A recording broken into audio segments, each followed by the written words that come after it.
It was one of those early Saturday mornings when the world still felt half asleep. The sun had just started to rise, spilling soft gold across the roofs of the houses on Maple Grove Lane. Birds were chattering in the trees, and a light breeze carried the smell of cut grass and fresh coffee.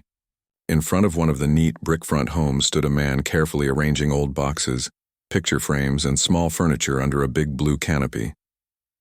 His name was Mark Dalton. To most people in the neighborhood, he was just another quiet homeowner, friendly, polite, and always ready to lend a hand when someone's car wouldn't start or a delivery truck blocked the road. Few knew he had spent more than 25 years serving as a police detective, solving cases that most people would never want to think about. He had retired just 6 months ago, though he still did a bit of consulting for the department when they called. Now he was trying to enjoy a slower pace of life. That morning he was hosting his first ever garage sale. It wasn't about the money. Mark didn't need it. What he wanted was space. Space to breathe, space to let go of some of the things that had been collecting dust for years. His wife Diane had passed away 2 years earlier, and her things were still in every room. Her gardening tools, her teacup collection, the crafts she never finished. Letting go wasn't easy, but Mark had decided it was time. He smiled to himself as he arranged a row of her old glass vases on a table. She'd probably laugh at me for doing this, he murmured. He had posted flyers around the neighborhood and an online notice on the local community page. A few neighbors had already waved at him as they passed by, promising to come take a look later. Everything seemed peaceful, quiet, and normal, until the sharp sound of high heels clicking on pavement broke the calm. Mark looked up to see a woman marching down the sidewalk, holding a clipboard and wearing a perfectly pressed blazer. Even though it was already getting warm, her short blonde hair was stiff with hairspray, and her lips were pressed into a thin, disapproving line. It was Karen from the Homeowners Association. Mark had heard plenty about her since moving in 5 years earlier. She was the self-appointed guardian of community standards. She was the kind of person who measured the height of mailboxes and counted how many pumpkins someone put on their porch in October. Most people tried to stay out of her way. She stopped right at the edge of Mark's driveway, squinting at the tables and boxes like a police officer surveying a crime scene. "Well," she said, drawing out the word, "this is quite the setup, isn't it?" Mark straightened up and gave her a polite smile. "Morning, Karen. Just having a small garage sale. Thought I'd clear out some things." Her eyes darted to the handmade sign at the corner of the yard that said, "Garage sale today, 8 a.m. to 2 p.m. It was painted neatly on cardboard, propped up on a stake. "Did you get approval for this?" she asked sharply. Mark blinked. "Approval?" "Yes," she said. "Events like this need to be cleared with the HOA in advance. We can't just have random people driving through the neighborhood. It causes traffic issues and noise." Mark kept his voice calm. "I did check the HOA handbook. It said yard sales are allowed as long as they're between certain hours and parking doesn't block the street." "I'm following that." Karen's mouth twitched. "That's not entirely correct. You also need to submit notice at least a week before the event." "I posted a message on the community board 5 days ago," Mark said. There wasn't any problem mentioned. Karen's tone hardened. "I wasn't notified directly, which is the proper procedure. So technically, you're in violation." Mark crossed his arms loosely, keeping his expression neutral. "I see. Well, I'm sure we can work it out. It's just a few tables. Won't last long." Karen sighed dramatically, like a teacher tired of explaining basic rules to a stubborn student. "That's not the point. If everyone just decided to hold garage sales whenever they wanted, this place would look like a flea market." Mark smiled faintly. "I'll make sure it doesn't turn into one." Karen narrowed her eyes. "You may think it's funny, but rules exist for a reason. I'll have to note this in the HOA report." She scribbled something on her clipboard, then looked up again. "If you continue without approval, there may be a fine." Mark nodded slowly. "All right, Karen, I appreciate the warning." She stood there for another moment, clearly hoping he'd argue or get defensive. But when he just smiled and turned back to arranging his tables, she huffed, spun on her heel, and marched away. He watched her go, shaking his head slightly. There was always one, he thought. Every community had someone who needed control to feel important. By the time the first few customers arrived, the whole awkward encounter had faded from his mind. Families stopped by, kids poked through boxes of toys, and an older man bought a set of vintage tools. Neighbors who hadn't talked in months chatted by the tables. It felt nice. But Karen hadn't gone far. Around mid-morning, Mark noticed her standing across the street pretending to check her phone, but clearly watching the cars that slowed down near his driveway. Every time someone parked, she scribbled something on her clipboard. He almost laughed. When one woman pulled up and stepped out to look at a lamp, Karen marched right over to her. "Excuse me," she said sharply. "You can't park there. That's within 20 feet of a corner. Show guidelines." The woman blinked, confused. "I'm just here for the sale." "Doesn't matter," Karen snapped. "You'll need to move your car." Mark stepped over calmly. "It's all right," he said to the customer. "You can park here. I checked with city regulations. It's fine as long as no driveways are blocked." Karen turned to him, her expression tight. "I beg your pardon?" "I looked it up before setting this up," Mark said evenly. "No laws being broken." Karen's cheeks flushed slightly. "Well, the HOA rules are stricter than city laws for a reason." "I'm sure they are," Mark said, smiling again. "But as long as no one's being disturbed, I think we'll be okay." Karen stood there for a moment, glaring, then spun around and stalked away again, muttering under her breath. After that, things went smoothly for the rest of the day. Mark sold a few more items, chatted with neighbors, and by mid-afternoon the tables looked half empty. A few people even told him quietly how much they appreciated someone finally standing up to Karen. Apparently, she had fined one neighbor for leaving trash cans out too long and sent threatening letters about lawn decorations. When the sale ended, Mark packed up the remaining boxes and went inside. He brewed a cup of coffee, sat by the kitchen window and looked out at the street. Everything was quiet again, but he had a feeling the situation wasn't over.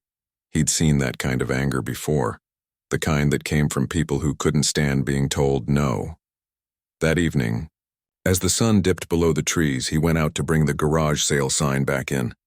As he reached for it, he noticed something odd. The sign had been moved. It wasn't where he had placed it earlier in the morning. It was tilted at an angle and one of the stakes looked cracked. He frowned, straightened it, and took it inside.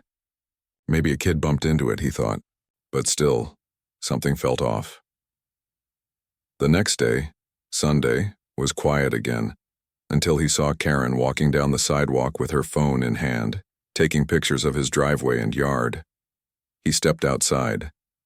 "Morning, Karen," he said politely. She nearly jumped, caught off guard, but quickly composed herself. "Good morning. I'm just documenting the aftermath of yesterday's sale." "The aftermath?" he repeated. "Yes," she said. "There's a rule about cleanup. You're supposed to remove all signage and items by the end of the day." "I did," Mark said. "The sign was the only thing left. I brought it in last night." Karen pursed her lips. "Well, I noticed there were some tire marks near the curb, probably from your customers. I'll be including that in my report." He nodded slowly. "All right." Her tone softened slightly, almost as if she was testing him. "You know, Mark, we try very hard to maintain order here. The HOA exists to keep property values high and prevent chaos. Sometimes people forget that." Mark gave a small smile. "I appreciate that. I like things orderly too." Her eyes searched his face as if trying to decide whether he was mocking her. Then she gave a stiff nod and walked off. Mark watched her go again, then shook his head. Something told him she wasn't done yet. That night, he sat in his study, sipping coffee and reading an old mystery novel. Outside, the neighborhood was quiet, just the hum of crickets and the occasional car passing by. But sometime around midnight, a faint noise caught his attention. It was a soft crunch of gravel near his driveway. He set the mug down and stood, moving quietly toward the window. Through the curtain, he saw a figure standing near the edge of his yard, phone in hand, the glow of the screen lighting up her face. Karen. She was taking pictures. Again. Mark frowned. He could have gone outside, but he didn't want to cause a scene. Instead, he just watched, noting the time and how long she stayed. After about 5 minutes, she walked off toward her own house. He sat back down and exhaled slowly. This was no longer about HOA rules, this was personal. The next morning, he decided to take a short walk around the neighborhood. He stopped by a few neighbors' homes, people he'd chatted with at the sale. The elderly couple 2 doors down, the young family with the twins, and Mr. Jacobs, who liked to work on cars in his garage. Each of them had their own Karen story. "She once told me my American flag was too large for the porch," said Mr. Jacobs with a laugh. She fined us for planting sunflowers too close to the sidewalk, said the elderly woman, shaking her head. Mark listened quietly, taking it all in. Everyone had the same expression when they talked about her, part frustration, part exhaustion. Some had tried to fight her, but they said it never went anywhere. Complaints to the HOA board somehow disappeared. Letters weren't answered. Karen seemed untouchable. When Mark got back home, he sat at his desk and jotted down a few notes in a small notebook, the same kind he used back in his detective days. He wrote down times, details, little things that might seem unimportant, but often told a bigger story later. He didn't plan to start a fight. He wasn't that kind of man. But he believed in fairness, and he had a strong feeling that Karen had crossed a line. By afternoon, he decided to let things be, for now. He spent the rest of the day reorganizing his garage, humming softly to himself. The smell of oil and old wood reminded him of better times.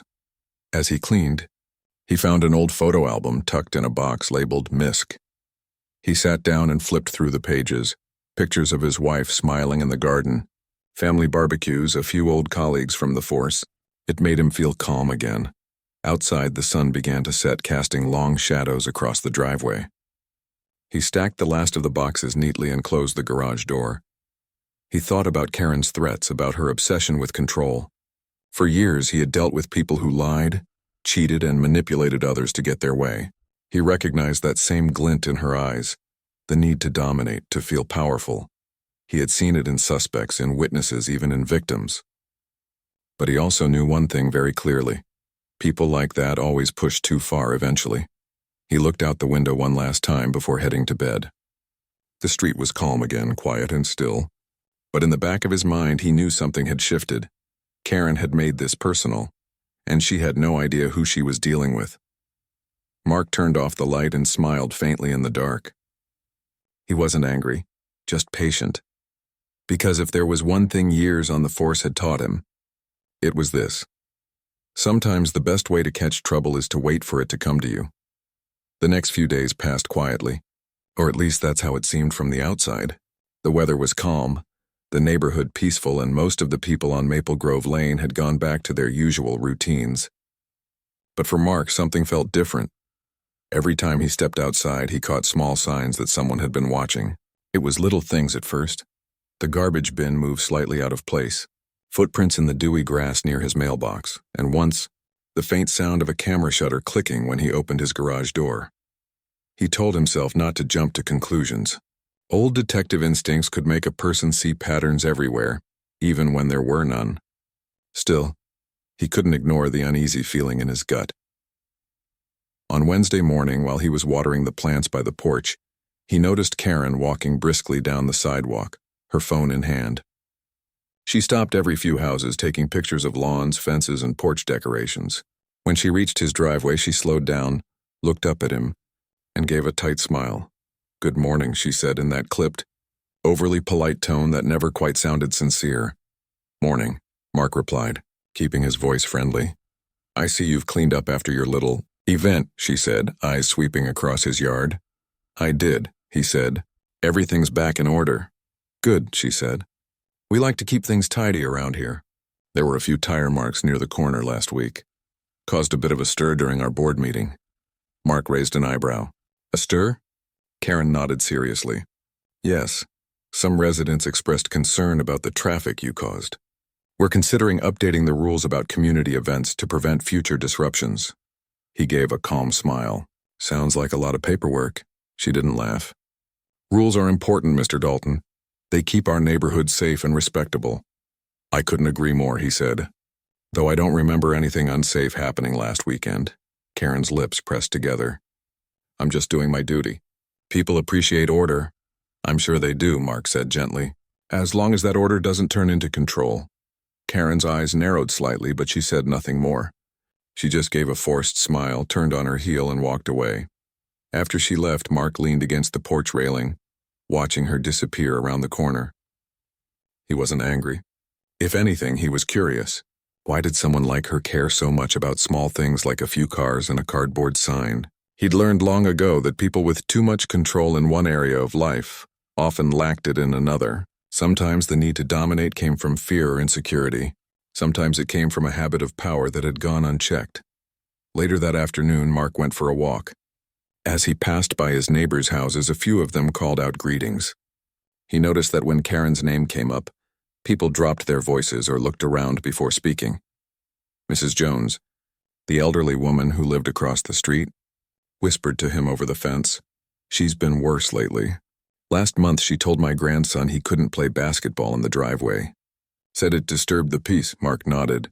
"That doesn't sound very neighborly." "She just likes to scare people," Mrs. Jones said softly.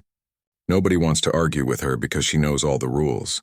And she's friends with someone in the city office, so it's hard to fight back." That caught his attention. "Someone in the city office?" "Yes," she said. "Her husband works there. I think he's in code enforcement or something. Every time someone complains, nothing happens." Mark thanked her and walked on, filing that information away in his mind. That evening, he sat down at his desk with his laptop and started doing some quiet research. He wasn't trying to dig dirt, just to understand what was really going on. Public records were easy to access, and within minutes he found Karen's husband listed as a senior officer in the city's code enforcement department. That explained a lot.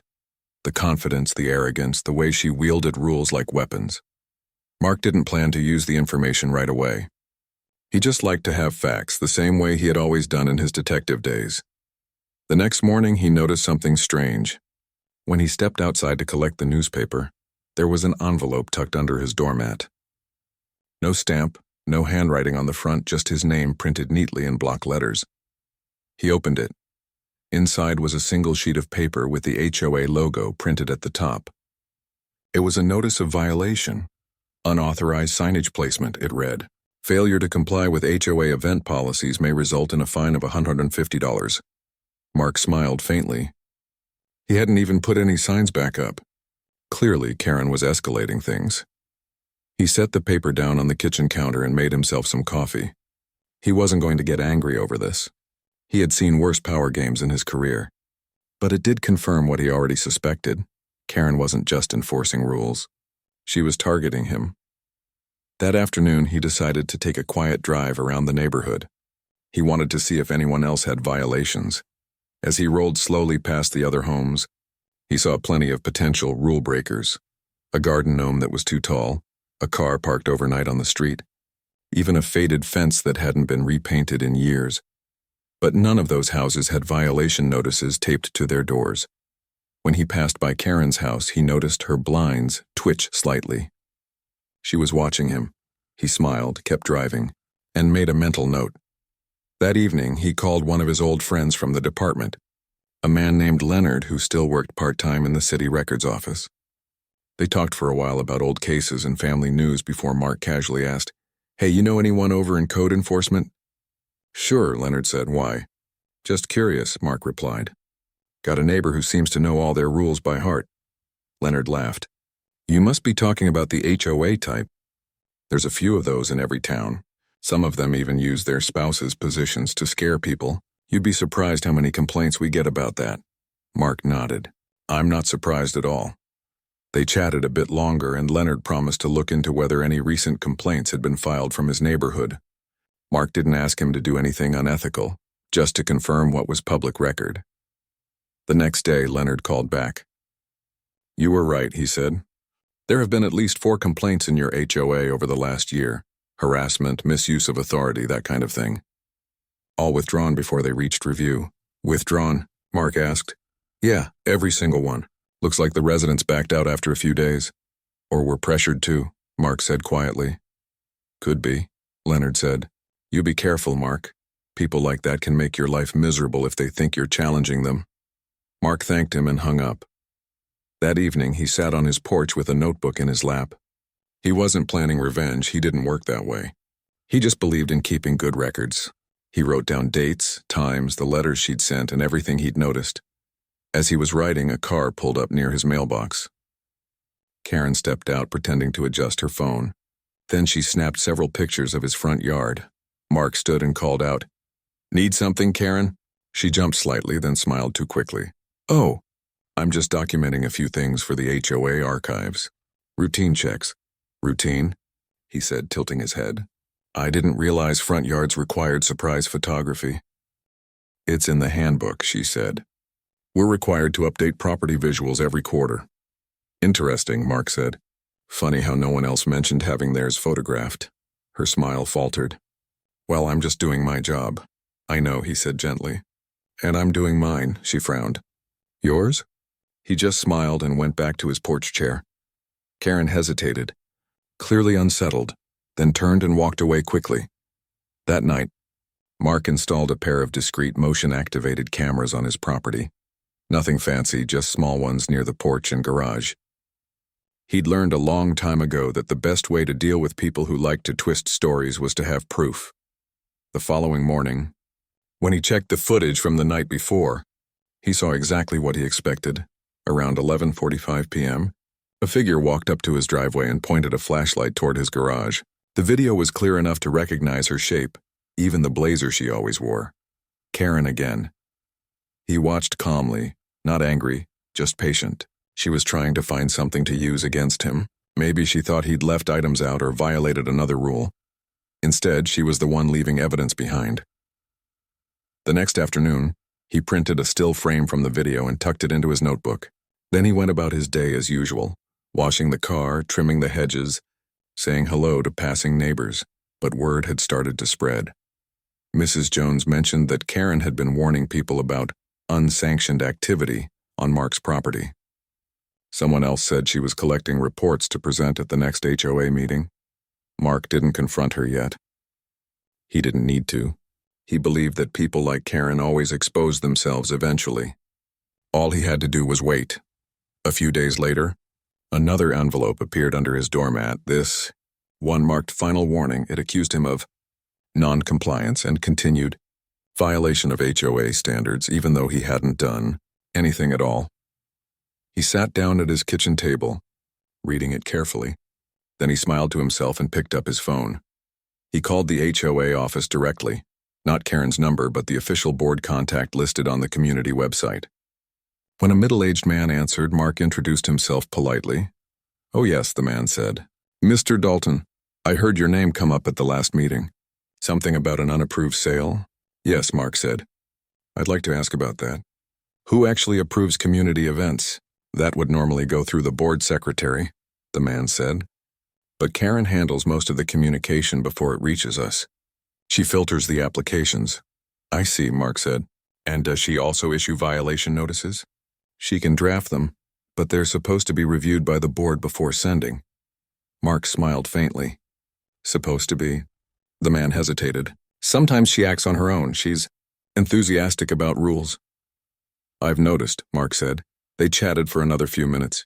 When he hung up, he leaned back in his chair, thinking. So Karen had been sending out official-looking letters without board approval. That was more than just bossy behavior. It was misuse of authority. That night, he decided to do something small but significant. He printed out copies of his notes, the violation letters, and one still image from his security footage. Then he placed everything in a folder labeled for HOA board review. He wasn't going to expose her just yet. He wanted to give her one last chance to stop on her own. But if she didn't, well, the truth had a way of coming out. The next morning, as he was walking back from the mailbox, Karen approached again, holding her clipboard like a shield. "Mr. Dalton," she began sharply, "I hope you received your notice." "I did," he said calmly. "I appreciate your thoroughness." Her eyes narrowed slightly. "Good, compliance is important. I expect you'll resolve the matter quickly." "Oh, I plan to," he said.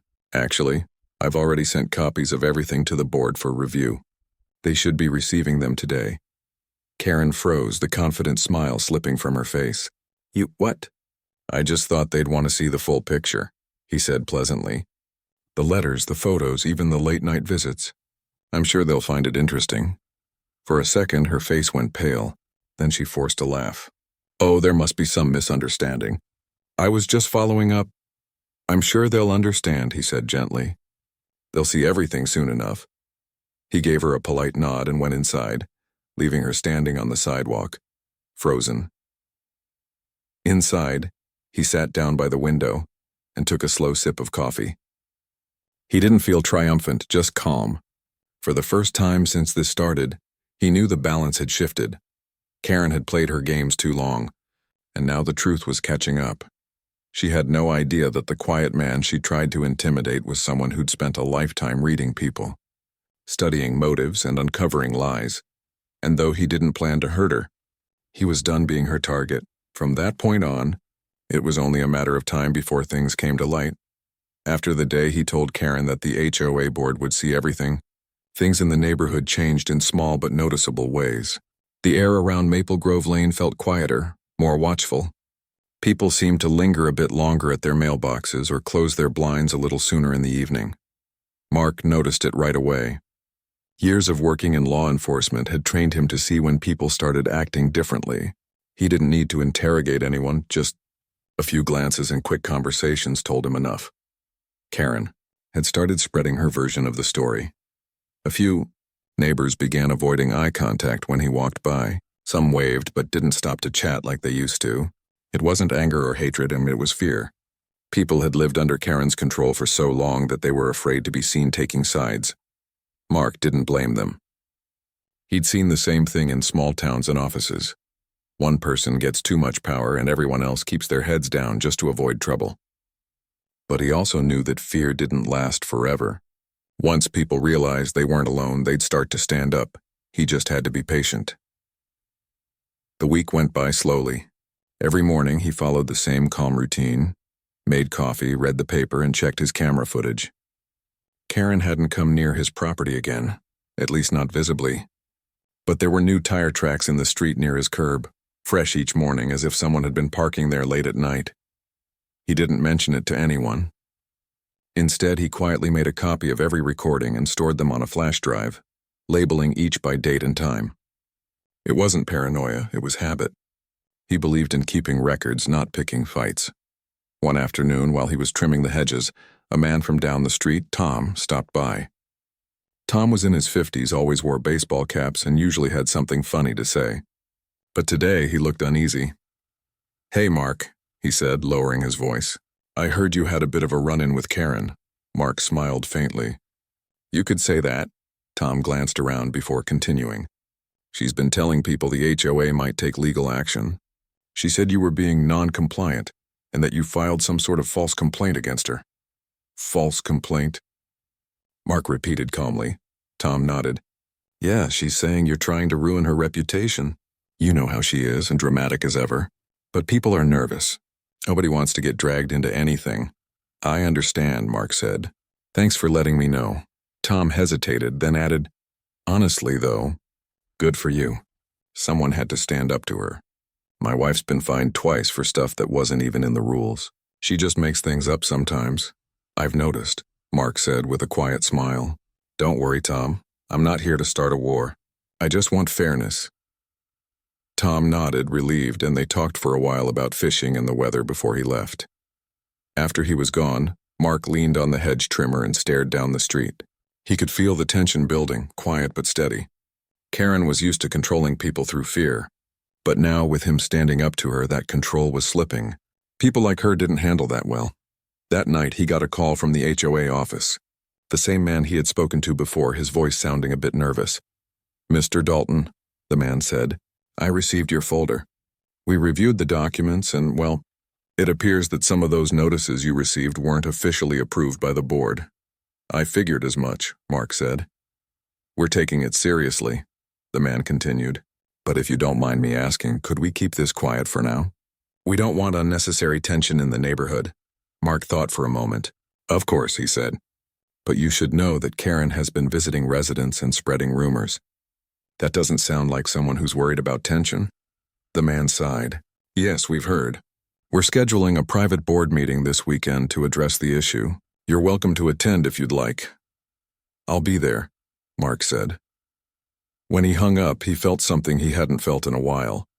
That quiet hum of anticipation before something important. He didn't want revenge or drama, but he did want truth. And truth had a way of surfacing once the right questions were asked. The next few days were unusually calm. Karen didn't appear on his street. No new letters arrived. It was the kind of silence that didn't feel peaceful, more like the pause before a storm. On Saturday, the day of the meeting, the community center parking lot was fuller than usual. Mark parked his truck at the edge of the lot and walked in with a folder under his arm. Inside, a few residents were already seated around a long table.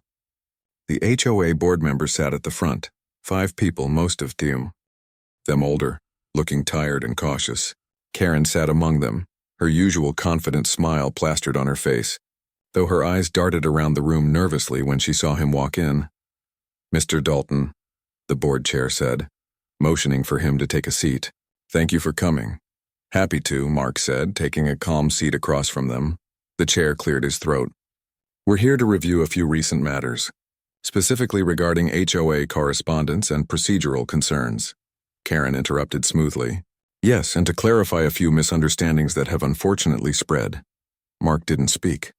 He just opened his folder and waited. The board chair looked at both of them. "We've received several complaints from residents over the past few months. Most were withdrawn, but we've noticed inconsistencies in how notices were issued. Mr. Dalton, could you summarize your experience?" Mark nodded, keeping his voice even. "About 3 weeks ago, I held a garage sale. I followed all the written guidelines, hours, parking, signage. Shortly after, I received multiple violation letters. I was told I needed approval that wasn't mentioned anywhere in the rules. When I checked with your office, I learned those notices hadn't been approved by the board." Karen laughed lightly. "That's a misunderstanding. I only sent reminders, not official notices." Mark slid the papers across the table. "These look official to me. They have the HOA letterhead, your signature, and fine amounts."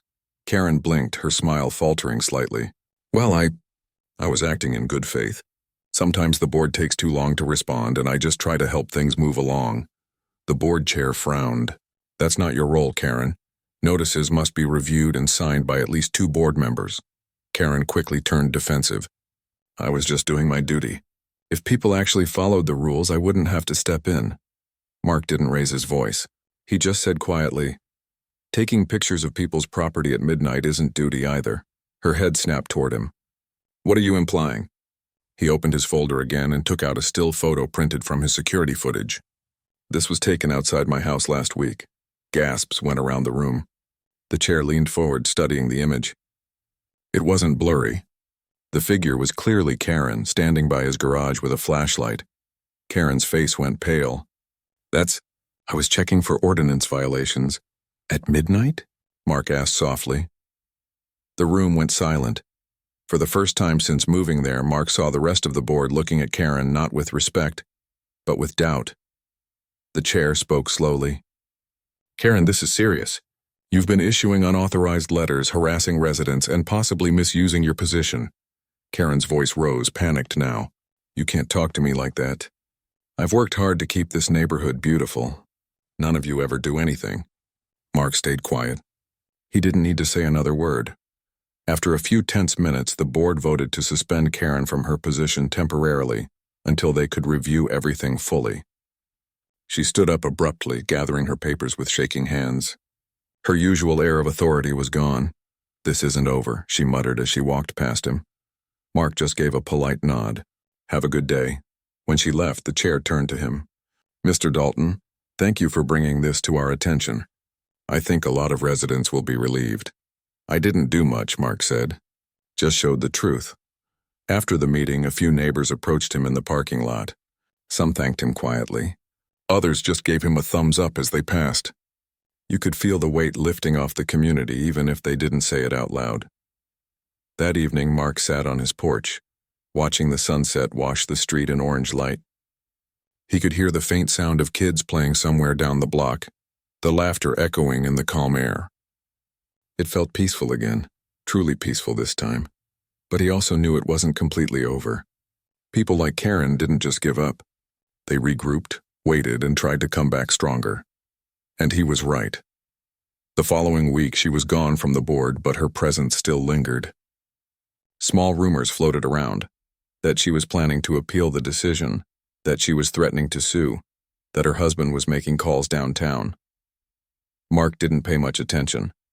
He spent his days fixing the fence, repainting his porch, and helping Mrs. Jones set up her garden bench. Life went on.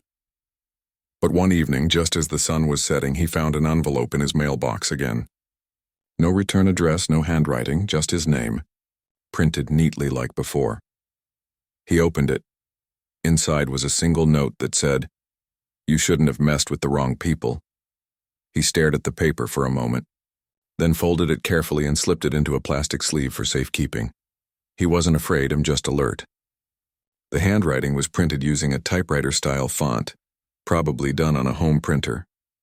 There were no fingerprints on the paper, at least not visible. The next morning, he filed a quiet report with his former department, not as a complaint, but as a courtesy. They agreed to make a note of it in case anything else happened. After that, he didn't hear from Karen again, but her absence left space for something new in the neighborhood. People began to talk more freely. The elderly couple down the street started hosting small Sunday gatherings again. Kids played basketball in their driveways without anyone yelling about noise levels. Someone even started a community garden at the edge of the park, something Karen had blocked for years. One afternoon, Tom stopped by again, smiling as he looked around. "Feels different now, doesn't it?" Mark nodded. "It does. She won't come back," Tom said. "Nobody wants her on the board again.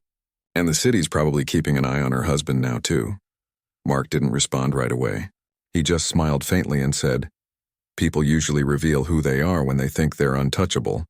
Tom chuckled. "Guess she learned that the hard way." When Tom left, Mark sat back in his chair and watched the street again. For the first time in months, he felt real peace. He had moved into this neighborhood hoping for quiet after a lifetime of chasing truth and solving problems. He hadn't expected to face another case, but maybe that was just his nature. Wherever he went, truth seemed to follow. He took a deep breath, closed his notebook, and placed it back on the shelf. He didn't need to keep records anymore. The story had ended where it needed to. Karen's threat, the tension, the sleepless nights, all of it had passed. The neighborhood had started to breathe again, and so had he. But every now and then, when he looked at his security camera footage, he kept a quiet eye out, not because he was worried, but because old habits never die completely. And if Karen ever decided to come back, well, this time she'd know exactly who she was dealing with. It had been nearly a month since the HOA meeting that ended Karen's reign of control over Maple Grove, and the days had settled into a peaceful rhythm again. Mark's garage sale signs were long gone, but the sense of freedom they brought still hung in the air. Neighbors waved more freely now. People spoke at the mailboxes without looking over their shoulders. For the first time in a long while, the neighborhood felt like what it was supposed to be, a community. Mark enjoyed the calm. He spent more time tending to his yard, fixing small things around the house and helping some of the older residents with odd jobs. He wasn't the type to sit idle, even in retirement. He liked staying useful. One sunny afternoon, as he was repainting his fence, he heard footsteps approach. It was Lisa, one of the newer residents. She was in her early 30s, worked from home, and had a bright, friendly nature that hadn't quite been dimmed by the HOA's strictness before. "Hey, Mark," she said, smiling. "Got a minute?" "Of course," he said, setting down his brush. "I just wanted to thank you," she said. "I heard what you did at the meeting. Everyone's been talking about it. Honestly, I was ready to move out before that. Karen fined me for putting my trash bin out a few hours early once. It felt like living under surveillance," Mark smiled softly. "You don't owe me thanks. I just didn't like seeing people afraid to live their lives." She nodded. Still, it made a difference. "We're actually planning a little block gathering this weekend. Kind of a neighborhood refresh, you know? Some food, music, nothing fancy. You should come." "I'll be there," Mark said. "Sounds like a great idea." Lisa smiled, waved, and walked off down the sidewalk. Mark watched her go, a small grin tugging at the corner of his mouth. It felt good, seeing people take back their space. But later that evening, as he was cleaning his brushes, something caught his attention. A car he didn't recognize slowly rolled past his house. Twice. The windows were tinted and the driver didn't look his way. Still, something about it felt off. He didn't overreact. He simply noted the license plate and went back inside. Old habits again. 2 days later, the neighborhood gathering took place. Tables were set up along the cul-de-sac with snacks, coolers, and folding chairs. Kids rode bikes, music played softly, and laughter echoed across the street. It felt like a small-town festival. Mark arrived with a homemade pie, and immediately people waved him over. Tom was there, flipping burgers on a portable grill. Mrs. Jones was passing out lemonade. Everyone seemed lighter, like a cloud had finally lifted. "Glad you came," Tom said, handing him a plate. "Feels nice, doesn't it?" Haven't seen this many people outside since Karen started counting people's lawn chairs. Mark chuckled. Yeah, this is what it's supposed to be like. They were in the middle of chatting when Lisa hurried over. Her cheerful expression replaced with worry. Mark, she said quietly. You might want to see this. She held out her phone. On the screen was a social media post from a community page, one run by the HOA. The username posting updates was Karen P. Community Pride. The post read, "Some people think they can disrespect the HOA and ruin years of hard work. But justice will return. Change is coming to Maple Grove Lane." There were a few comments underneath, some confused, others supportive. A few residents had even liked the post. Tom groaned. She's still at it. Mark handed the phone back calmly. Let her talk. Words can't change what happened. Yeah, but she's starting rumors again, Lisa said. People are saying she's planning to run for the board again next election cycle. Mark's eyes narrowed slightly, not with anger, but with focus. When is that? 2 months, Lisa replied. He nodded. Then we've got time. He spent the rest of the evening smiling, eating, and talking with neighbors, but his mind was quietly piecing things together. Karen wasn't the type to disappear quietly. She had influence, and she knew how to use fear. If she wanted her power back, she'd start working on it now. Whispering in the right ears, twisting facts, building alliances. When the gathering ended, Mark walked home under the soft glow of streetlights. The air was cool, and the sound of crickets filled the night. He stopped for a moment, looking at the houses, calm, happy, unaware of what might be coming. He wasn't worried. He'd faced worse. But he also knew that the most dangerous battles weren't physical. They were quiet wars of trust and influence. Over the next few weeks, subtle changes began again. A few people who had been friendly before started keeping their distance. Small whispers of the HOA side of the story made their way through the neighborhood. One morning, Mark found a new flyer taped to his mailbox. It looked official with the HOA letterhead, but the print was faint, probably made on a home printer. It read, "Important notice. Unauthorized gatherings may lead to policy violations. Community harmony depends on structure and respect for guidelines." At the bottom, it was signed the Interim HOA Committee. He smiled faintly as he read it. He knew the board hadn't sent it. It was Karen's style, polished but hollow. That afternoon, he drove to the HOA office to confirm. The receptionist looked puzzled when he showed her the paper. "We didn't send that," she said. "There's no new committee. The board hasn't met since the last vote." "I figured," Mark said. "Mind if I keep this?" "Please do," she said. "We'll make note of it." When he left, he sat in his truck for a few moments, thinking. He wasn't angry, just thoughtful. He'd learned long ago that the best way to deal with people who manipulate was to expose them quietly. Not by shouting, but by shining light where they didn't expect it. That evening, he set up a few new security cameras. Nothing intrusive, just small ones by the mailbox and driveway. Then he sent an anonymous tip to the HOA board suggesting they review online activity tied to official HOA materials. He didn't sign his name. He didn't need to. The next morning, he went about his day as usual. Coffee, newspaper, short walk. When he came back, he noticed something unusual. A car was parked across from his house again, the same one from before with tinted windows. He didn't approach it. Instead, he waved casually toward it and went inside. Later that day, he checked his footage. The car had been there for over an hour. Nobody had gotten out. Then, just before driving away, the driver reached out the window and slipped something into his mailbox. He paused the footage, zoomed in, and there it was, Karen, her face partially covered by sunglasses, but unmistakable. Inside the mailbox, he found another envelope. This time it contained printed copies of supposed complaints against him, anonymous, unsigned, and full of exaggerated claims about noise, disrespect, and disruption. He smiled quietly as he read them. That evening, he wrote a short email to the HOA board. He attached the photos, timestamps, and a copy of the false notices. 2 days later, he received a reply. "Mr. Dalton, thank you for your continued patience. The board has reviewed your documentation. We are initiating a formal restriction on Ms. P's access to all HOA communication tools and documents. We'll also be issuing a notice to residents clarifying false messages recently circulated. We appreciate your discretion and professionalism. Mark nodded as he read it. He didn't want to celebrate. He didn't enjoy seeing anyone embarrassed or punished, but he did appreciate fairness being restored again. A week later, the board sent out an official neighborhood-wide email clarifying that no new rules had been approved, and all communications must come directly from the board office. It was the quiet victory he'd hoped for, but Karen wasn't quite done. Late one night, as Mark was locking up, he saw someone walking down the street, fast, purposeful. He watched from his window as the figure stopped in front of Lisa's house. A few moments later, they placed something on her porch and hurried off into the dark.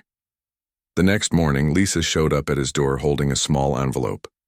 Inside was a photo, an old picture of the HOA board from years ago with a note scribbled on the back. Bad choices repeat themselves. Some people never learn. Lisa looked worried. Do you think she's trying to scare us? Mark studied the note. She's trying to remind people she's still around. But fear only works when you give it attention.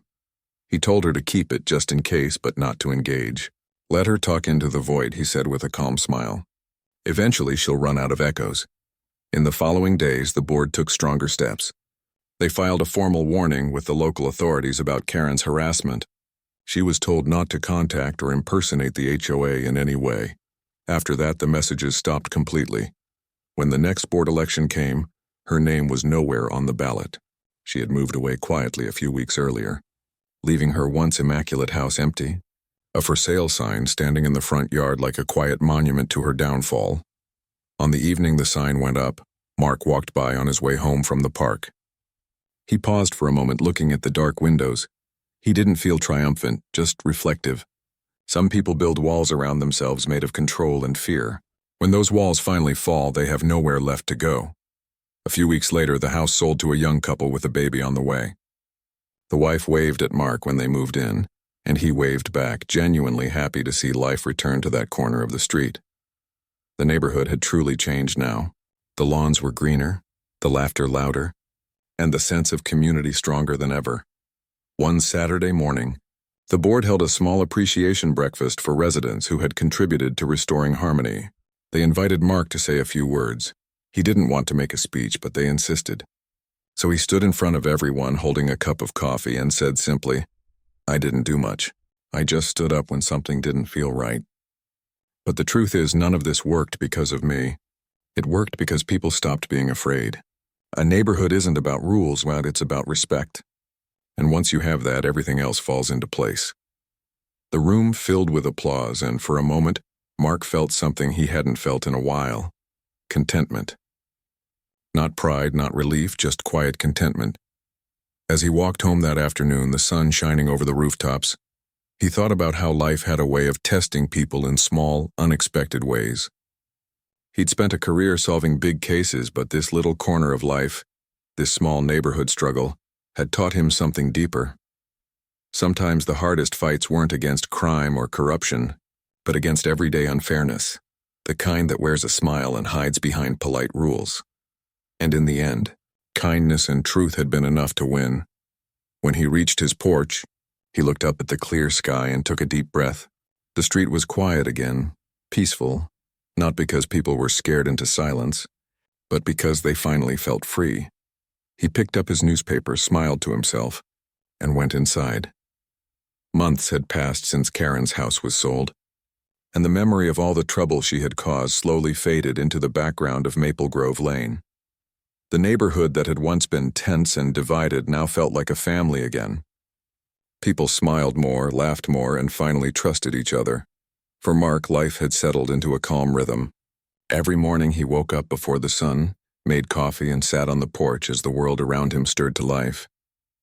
The birds sang, the sprinklers came on down the street, and for the first time since he moved there, the peace felt real.